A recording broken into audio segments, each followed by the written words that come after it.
მოსკოვში საქართველოს პატრიარქის ვიზიტი რძელდება. მისი უწმინდესობა მაცხოვრის ტაძარში გამართულ დაჯილდოების ცერემონიალს დაესწრო. ილია მეორე დარწმუნებულია, რომ საქართველო მისგან ჩამოშორებულ ტერიტორიებს დაუბრუნებს. პატრიარქი მოსკოვში გუშინ მართლმადიდებელი ერების ერთობის ფონდის პრემიით დააჯილდოვეს, რომელსაც მოსკოვისა და სრულიად რუსეთის პატრიარქი კირილი ხელმძღვანელობს. როგორც საქართველოს პატრიარქმა ბრძანა, ეს პრემია ქართული ეკლესიისა და ქართველი ხალხის დამსახურებაა, რომელმაც კომუნისტური მემკვიდრეობის მიუხედავად ღვთის დიდი სიყვარული გამოავლინა. აღადგინა და ააშენა ათასობით ეკლესია, მონასტერი და მათთან ერთად აღიდგინა სულიერებაც. როგორც პატრიარქმა კირილმა განაცხადა, ილია მეორე არა მხოლოდ ქართველი ხალხის, არამედ მთელი მართლმადიდებლური სამყაროს დიდი პატივისცემით სარგებლობს. რუსეთში საშობაო фестивалზე სრულიად საქართველოს კათოლიკოს პატრიარქის მიერ დაწერილი ave Maria შესრულდა.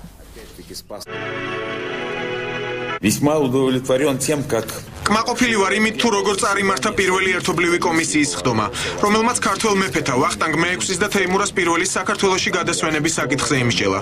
რუსეთის ეკლესია გაგებით ეკიდება ქართული ეკლესიის სურვილს მეფეთა საქართველოში გადასვენებასთან დაკავშირებით. თუმცა გადაწყვეტილება მრავალ ფაქტორთან არის დაკავშირებული. კომისიის ამოცანაა შეაგროვოს სრული ინფორმაცია, გაერკვეს რთულ საკითხებში და გამოიტანოს ეს თემა საჯარო განხილვისთვის.